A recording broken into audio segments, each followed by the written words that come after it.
राधे राधे। जैसा कि आप सभी जानते हैं कि हम पिछले हफ्ते काम्यावन गए थे और इससे पहले मैंने एक वीडियो अपलोड किया था जिसमें हमने दर्शन करे थे चरण पहाड़ी मंदिर के। उसके बाद हम आए थे फिसलनी शिला।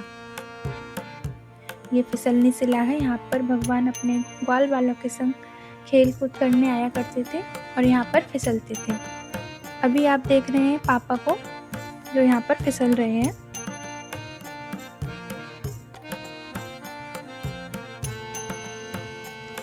फिसलने की कोशिश कर रहे हैं।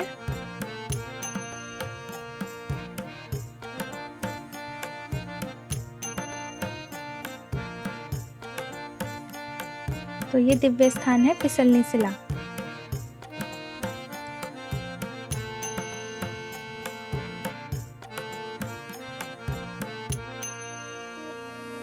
यहाँ पर भी चैतन्य महाप्रभु के चरण दर्शन है। फिसलनी शिला के बाद हम जा रहे हैं भोजन थाली। आगे रास्ता थी पुनः ना और अब जो है यहाँ से ये जो आप देख रहे हैं ये है व्योमासुर की गुफा। व्योमासुर नाम का जो राक्षस था जो भगवान के ग्वाल बालों को एक एक करके लाकर उसने यहाँ छुपा दिया था और उसका वध फिर भगवान ने किया था। ये वही है व्योमासुर की गुफा। यहाँ से थोड़ी दूर पर भोजन थाली है।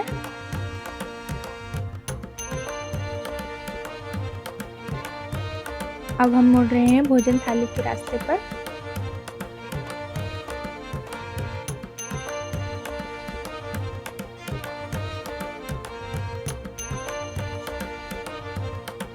तो ये है भोजन थाली दिव्य स्थान। यहाँ पर भगवान अपने ग्वाल बालों के संग भोजन करने आया करते थे। भगवान स्वयं भी भोजन करते थे और अपने ग्वाल बालों को खिलाते थे अपने ही हाथ से और उनके ही हाथ से खाते थे। चलिए अब चलते हैं मंदिर की ओर।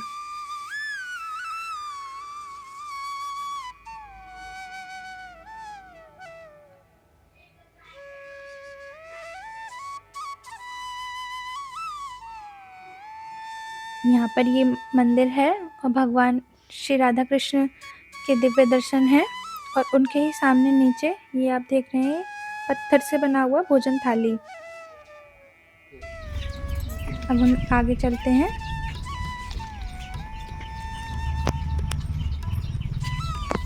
ओके, अब हम यहीं के ब्रजवासी से यहाँ की कथा सुनते हैं। देखिए ये दो थालियाँ हैं।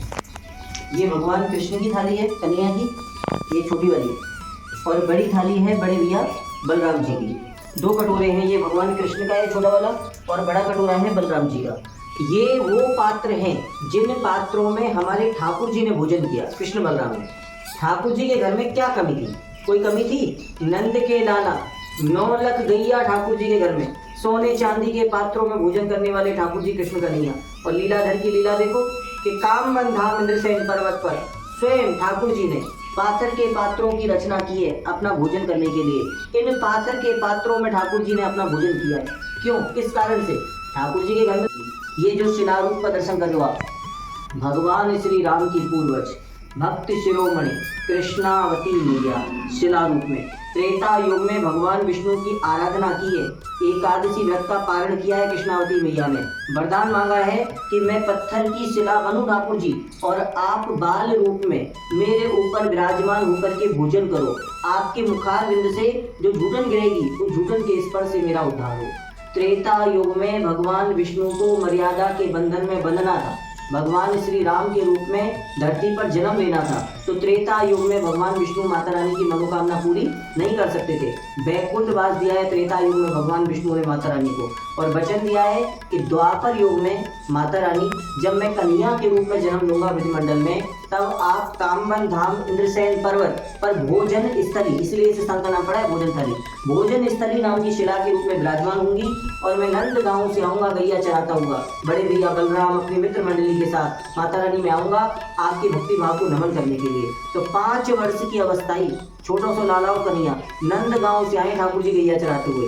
गैया पहाड़ पर चलने के लिए छोड़ी है, स्वयं ठाकुर जी यहाँ बैठे माता रानी की गोद में। ठाकुर जी के बड़े भैया बलराम, ठाकुर जी की मित्र मंडली, चारों तरफ मंडली जमा करके बैठी है। यहीं पर बैठकर माता रानी की गोद में ठाकुर जी ने 56 मोह रोके हैं। ठाकुर जी के मुखार बिंद से जो झूठन गिरी है, उस झूठन के स्पर्श से माता रानी का उद्धार हुआ है। माता रानी के भक्ति भाव से ठाकुर जी इतना प्रसन्न हुए कि सौभाग्यवती सूचक ठाकुर जी ने माता रानी को इस पावन धरा पर प्रदान किया है।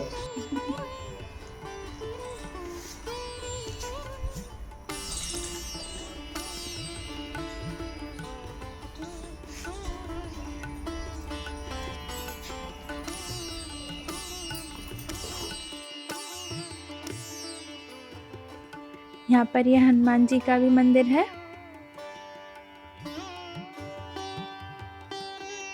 अब हम भोजन थाली के दर्शन करने के बाद जा रहे हैं बरसाना मंदिर।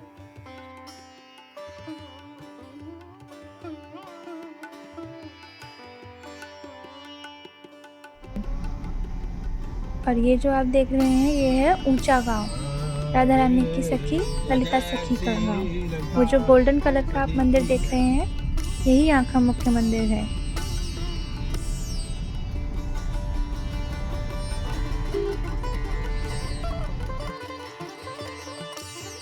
तो अब हम बरसाना पहुँच चुके हैं और आप दर्शन कर रहे हैं श्री राधा रानी मंदिर के।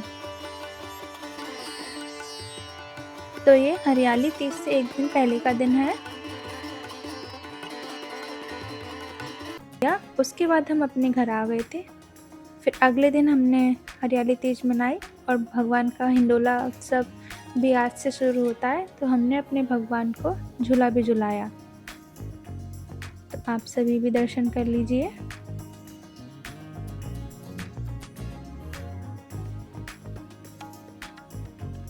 तो ऐसे ही आगे कभी हम ब्रज में ऐसे दिव्य स्थानों के दर्शन करने जाएंगे तो आपको भी साथ में दर्शन कराएंगे। राधे राधे।